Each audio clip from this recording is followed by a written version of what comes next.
Muy buenas noches, amados hermanos, saludándoles con mucho gusto en este miércoles 30 de septiembre del 2020. Les compartimos en esta ocasión el estudio de la carta del apóstol Pablo a los Romanos y les invito a leer Romanos capítulo 8, versículos 31 al 34, que es la porción que nos ocupa en esta noche. Dice así la palabra de Dios: ¿Qué pues diremos a esto? Si Dios es por nosotros, ¿quién contra nosotros? El que no escatimó ni a su propio Hijo, sino que lo entregó por todos nosotros, ¿cómo no nos dará también con él todas las cosas? ¿Quién acusará a los escogidos de Dios? Dios es el que justifica. ¿Quién es el que condenará? Cristo es el que murió, más aún el que también resucitó, el que además está a la diestra de Dios, el que también intercede por nosotros. Vamos a pedir la dirección de Dios en oración. Bendito Señor y Padre Celestial, Dios santo y bueno, venimos, Señor, delante de ti a buscarte en tu palabra, Señor, que nos muestres por medio de ella tu carácter, tu naturaleza, todo tu poder y maravillosa misericordia. Te ruego bendición para todos nuestros oyentes, que tu palabra se vuelva clara y sencilla a nuestro entendimiento. Te lo pedimos en nombre de Cristo Jesús. Amén. Muy bien, hermanos, retomando hoy en esta porción de la carta del apóstol Pablo, encontramos que en Romanos capítulo 8, versículos 31 al 34, tenemos una serie de preguntas retóricas que, como decíamos en porciones anteriores, estas preguntas retóricas tienen que ver con la argumentación que sobre todo judíos hacían en contra de la doctrina que el apóstol Pablo está enseñando con respecto al Evangelio de Cristo y la salvación por la fe en Cristo Jesús. En esta ocasión, esta pregunta retórica del versículo 31, que dice: ¿qué pues diremos a esto? Si Dios es por nosotros, ¿quién contra nosotros? El apóstol Pablo está mostrando que Dios está por sus hijos. Eso es lo que dice esta porción de la palabra de Dios. En la mejor traducción que podríamos encontrar es: puesto que Dios es por nosotros. Y el apóstol Pablo está personificando en este monólogo un tribunal, una corte. No es una suposición, es un asunto real, porque en el contexto nos lo demuestra. Romanos 8:1 dice, por ejemplo: ahora pues ninguna condenación hay para los que están en Cristo Jesús. Es decir, el capítulo 8 tiene este contexto especial de cómo vamos a responder ante la corte, ante el tribunal de Dios, para, por medio de Cristo, salir bien librados de toda acusación. Eso es lo que dice Romanos 8, 31 al 34. Versículo 31, puesto que Dios es por nosotros, ¿qué pues diremos a esto? Si Dios es por nosotros. ¿Se acuerdan que leíamos en Romanos capítulo 5, versículo 1, que tenemos paz con Dios? Sí, Romanos capítulo 5, versículo 1, dice: justificados pues por la fe, tenemos paz para con Dios por medio de nuestro Señor Jesucristo. Es decir, Dios ya no está en contra nuestra, sino está a favor nuestro. Eso es lo que dice el versículo 31 de Romanos 8, Dios es por nosotros. Romanos 8:32 dice así: el que no escatimó ni a su propio Hijo, sino que lo entregó por todos nosotros.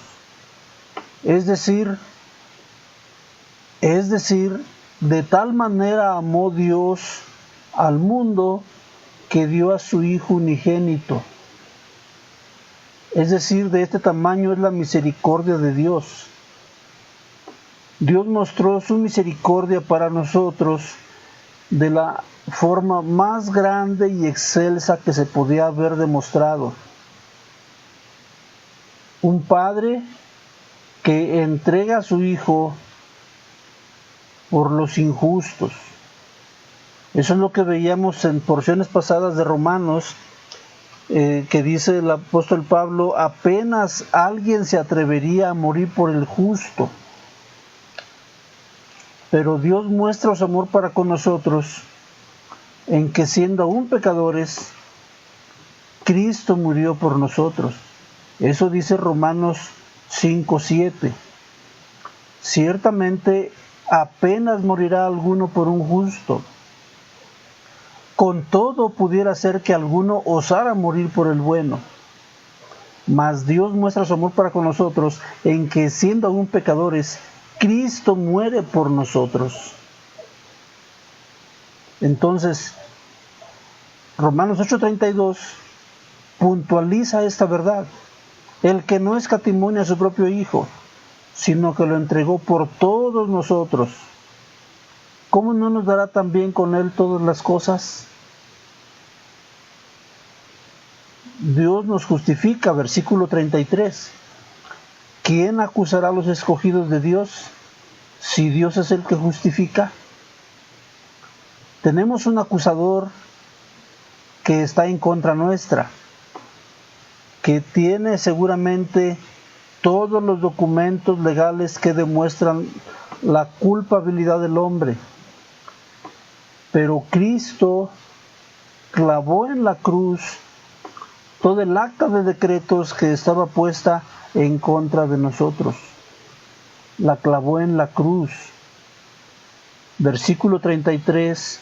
¿Quién acusará a los escogidos de Dios si es Dios el que nos justifica? Ahora, versículo 34. ¿Quién es el que condenará? Cristo es el que murió, más aún el que también resucitó, porque en eso consiste el Evangelio, el que además está a la diestra de Dios, el que también intercede por nosotros. Es decir, quien está de parte de Dios porque ya tenemos paz con Dios es el creyente. Porque el amor de Dios ha sido derramado en nuestros corazones por el Espíritu Santo que nos fue dado. Y Cristo mismo nos presenta justos delante del Padre, delante de Él mismo. Y Él es el único que puede condenarnos. Porque si vamos a Juan capítulo 5, versículo 22, Juan 5:22 dice: porque el Padre a nadie juzga, sino que todo el juicio dio al Hijo, para que todos honren al Hijo como honran al Padre. El que no honra al Hijo no honra al Padre que le envió. Es decir, el juicio condenatorio solamente estaría en manos de Cristo. Pero cuando por medio del Evangelio hemos venido a Dios a través de Cristo por la fe, entonces somos presentados justos delante de Dios. Como dice, ya leímos Romanos 5:1.